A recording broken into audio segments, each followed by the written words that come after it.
Ngomong sama bokap gua, "Pah, sekarang Rembo itu berprofesi sebagai petinju." Gua bilang gitu. "Kok bisa udah nggak jadi tentara jadi petinju?" Bokap gua ngomong, "Yang main satu orang, namanya Sylvester Stallone. Dia aktor. Sebagai aktor harus bisa jadi tentara, harus bisa jadi petinju." Muncullah film Tango and Cash. Sebagai polisi. Tuh lihat, dia bisa jadi polisi juga. Oh. Jadi sebelumnya konsep lu belum memahami konsep aktor itu belum memahami. Karena gua ngeliat Rembo kok bisa jadi petinju, Rembo bisa jadi polisi gitu kan. Ngeliat film Cobra itu kan Stallone juga kan. Kok bisa gitu kan. Nah, bokap gua bilang bahwa inilah konsep aktor gitu. Malah itu yang nancap di kepala gua, bukan keinginan jadi tentara gitu kan. Assalamualaikum, selamat pagi, siang, sore, malam, seperti biasa kapanpun juga nonton video ini. Kembali lagi di Ngobrolin Hidup. Kali ini kita kedatangan tamu yang seru banget, kayaknya gue yakin ini ada Mas Ramon Tungka.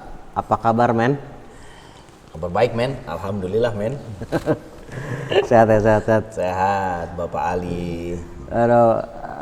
Aktor, traveler, penulis juga, aktivis lingkungan juga, dan mungkin ada lagi yang gue nggak tahu juga, macam-macam yang lo kerjain. Sebenarnya pengen bilang intelijen, cuman kan status pekerjaan intelijen itu kan nggak boleh bocor ya gitu kan. Dan jadi, sekarang ini bocor di sini. Jadi lebih baik saya tidak mau menyebut profesi saya intelijen gitu. Oh, jadi jangan bilang-bilang ya kalau dia itu intelijen juga gitu.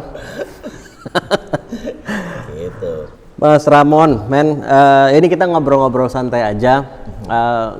Ngobrolin hidup seperti mungkin kalau ini episode pertama yang lu nonton, ya pertama jangan lupa nonton episode yang lain juga, karena banyak sekali pembelajaran setiap kali gue wawancara tamu-tamu yang datang ke sini, dan gue juga yakin banyak yang bisa gue pelajari juga dari lu, dari perjalanan hidup lo gitu. Banyak inspirasi yang gue yakin bisa teman-teman yang menonton atau dengerin bisa dapatkan untuk ngobrolin hidup, untuk melakukan perubahan yang lebih baik dalam hidup kita, mumpung masih hidup gitu kan. Agar lebih hidup. Agar lebih hidup juga, mantap. Insya Allah. Insya Allah. Ini nyantai kan? Hah? Nyantai lah, nyantai. Kalau nyantai harusnya ngerokok boleh dong. Nah, kalau ngerokok tapi outdoor, kita indoor sekarang. Nanti habis ini lu rokok silahkan. Tunggu komat. Men, gue kalau pertama kali gue mendengar kayak Ramon Tungka itu yang di antara beberapa hal yang cukup identik sama lo, salah satunya yang paling kuat itu adalah traveling gitu, di antara beberapa hal yang lain gitu ya. Nah, cuma kan lo tadi aktivis lingkungan juga, terus lo aktor juga, dan atau mungkin aktor juga sama kuat nih buat gue traveler gitu ya. Awal mula ketertarikan lo sama dunia either baik acting, film ataupun traveling itu kayak gimana? Apa kalau lo boleh cerita? Apa ya? Maksudnya sebenarnya itu semua berjalan paralel gitu. Maksudnya dua dunia yang memang sebagian orang bilang tidak ada hubungan, tapi sebenarnya ada hubungannya antara kegiatan keaktoran sebagai seorang seniman bersama kegiatan lain, yaitu sebagai seorang pegiat aktivitas alam bebas gitu kan, aktivitas di luar ruang. Awal mula sih kalau boleh dibilang, gue dari kecil pramuka gitu kan, maksudnya bangga sampai sekarang gue sebagai anak pramuka. Tapi waktu kecil gue juga sangat mencintai film, gue tuh ibaratnya movie head lah gitu, ya cocok lah sama lo lah. Sama kita. Gitu kan, jadi semua itu berjalan bersamaan gitu. Ketika mulai kayak tumbuh dewasa, mulai suka camping segala macam. Walau dari kecil gue selalu dididik oleh bokap gue budaya traveling tadi gitu. Jadi bapak gue itu ketika gue kecil, beliau kerjanya ke luar negeri terus gitu kan. Jadi waktu kecil gue tuh selalu nongkrong depan rumah itu nunggu tukang pos, cuman untuk menerima kartu pos dari bokap gue gitu. Dan kartu pos itu masih gue simpen sampai sekarang gitu, setumpukan gitu. Jadi yang ada di kepala gue, kerjaan bokap gue saat itu adalah keluar negeri gitu. Hingga pada akhirnya ketika ditanya waktu SD, Cita-citanya mau jadi apa? Polisi. Cita-citanya mau jadi apa? Dokter, tentara. Itu kan profesi ya.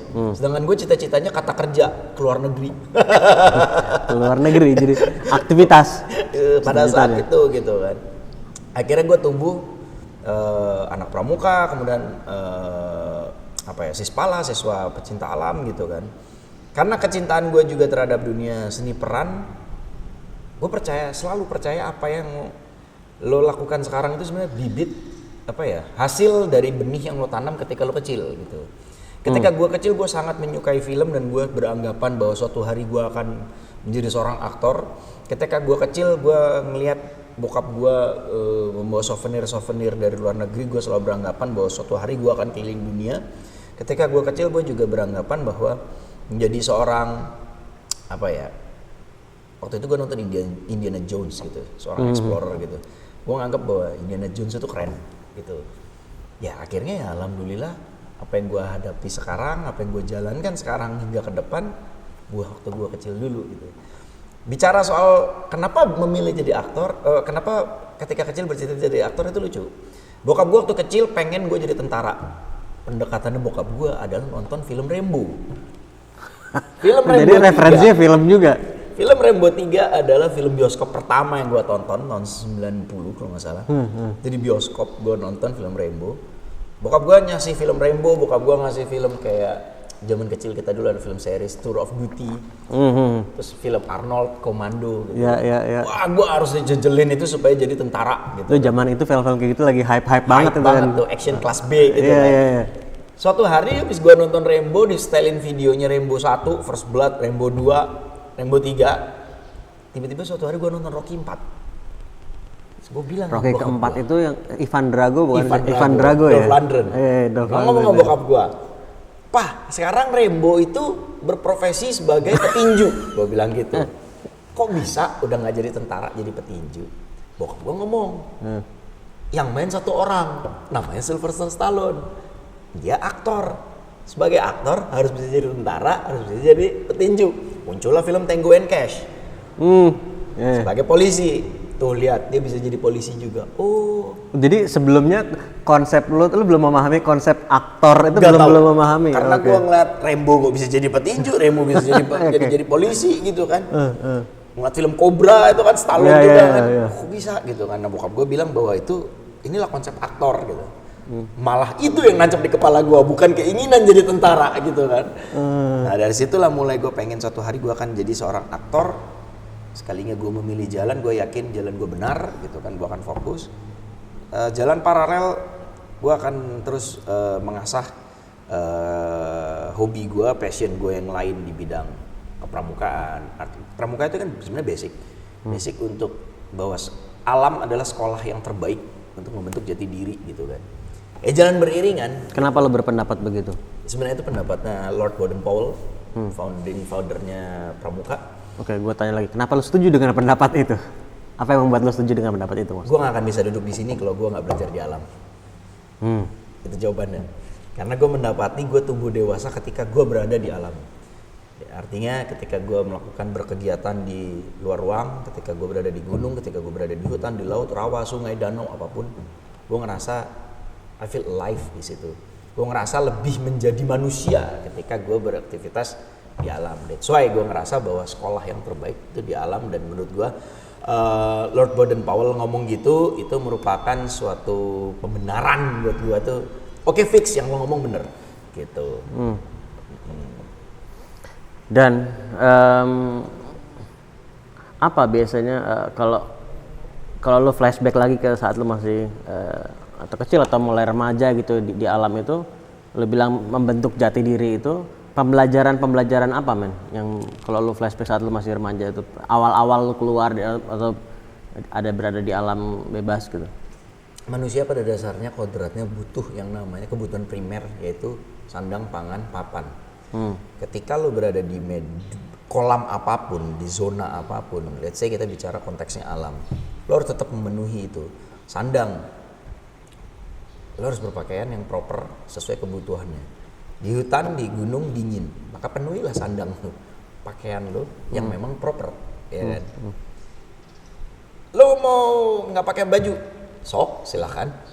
tapi apakah lo kuat gitu kan. Lebih kepada fungsional, sudut pandang fungsional. Kemudian pangan,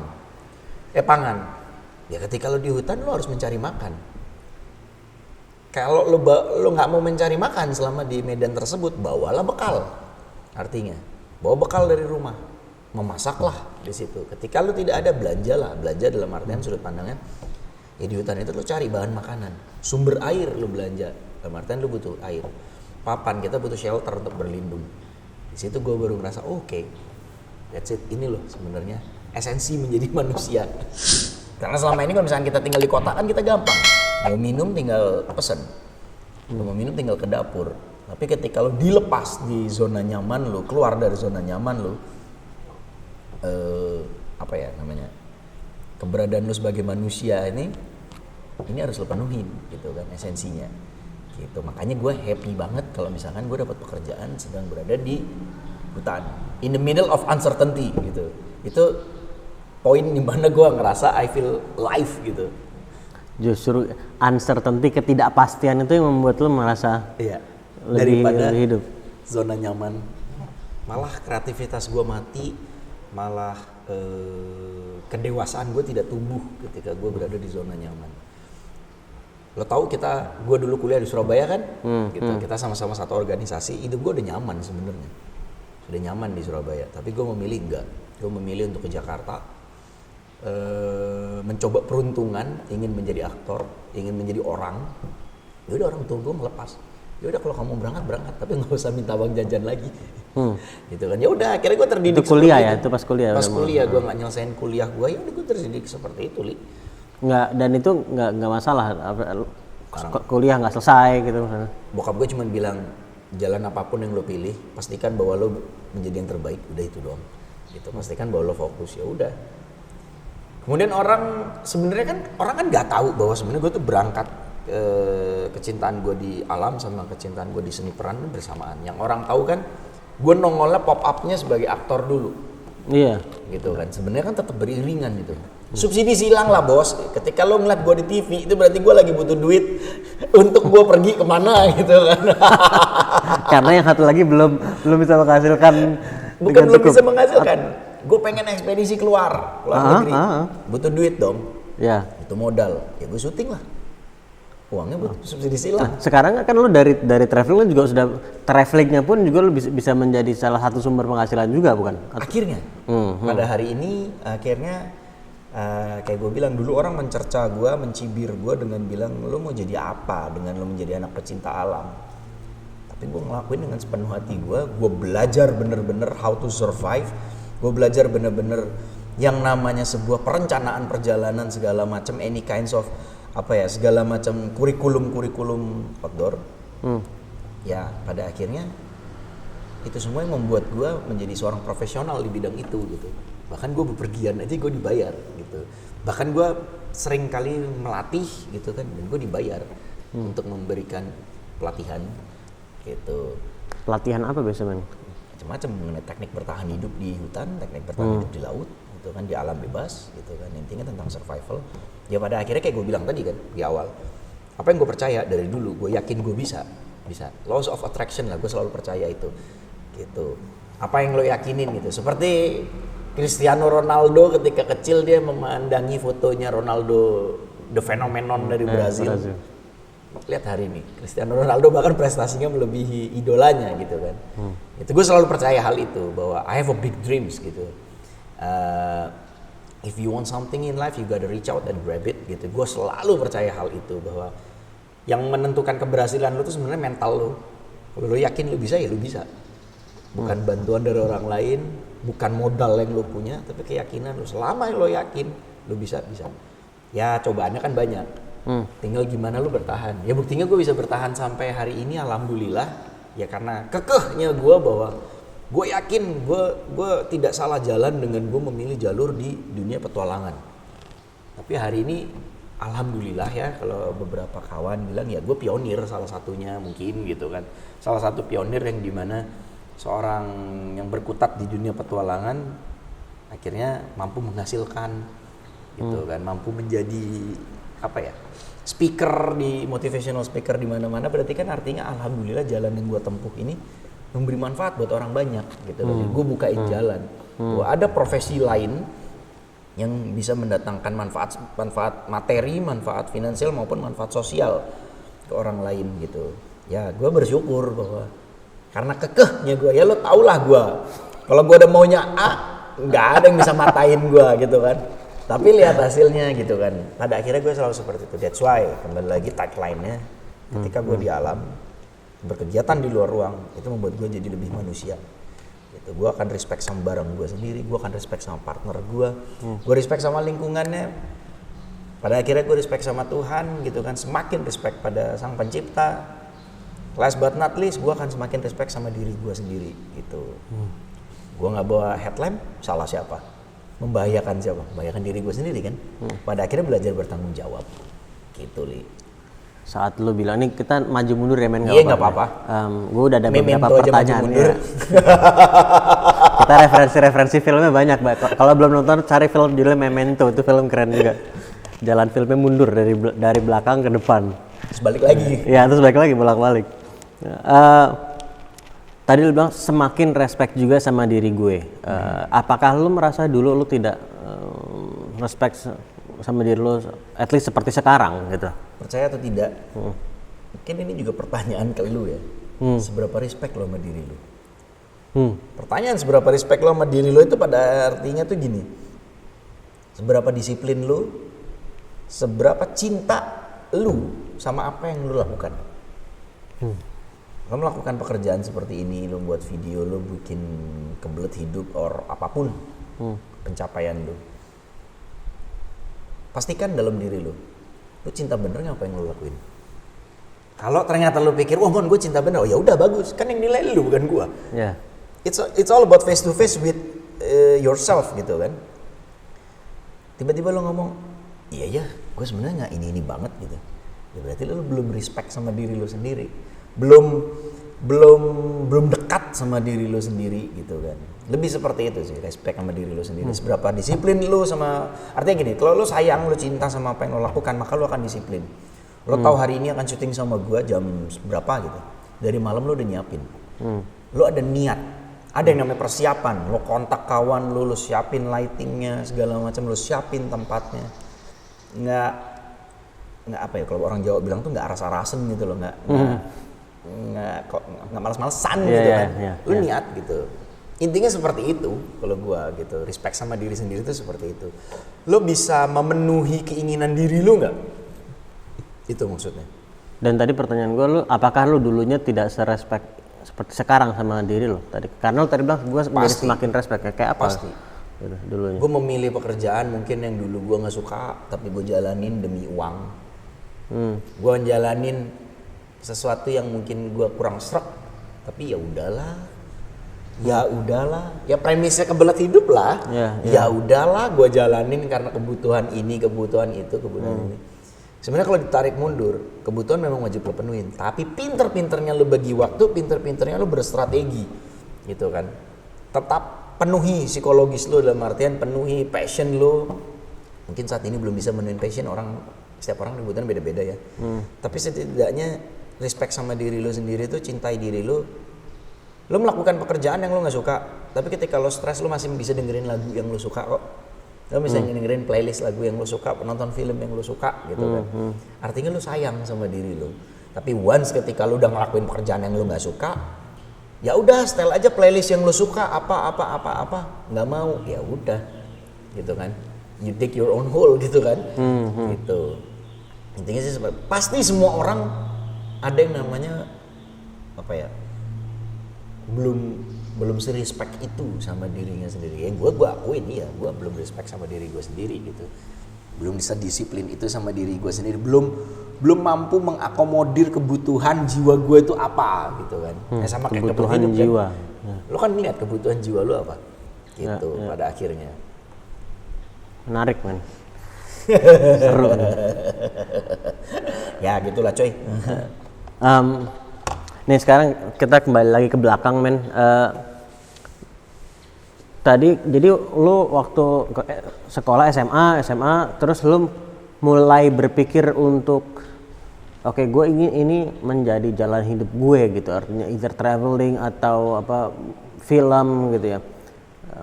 Itu saat lu mulai berpikir itu ada momen tertentu nggak yang membuat lu mulai berpikir lebih kuat dan akhirnya memutuskan untuk melakukan itu tuh kejadiannya mau apa? Ada apa ya? Kecamukan apa bahasanya? Gue nggak tahu tuh. Enggak. Gue sampai sekarang kadang mikir lah.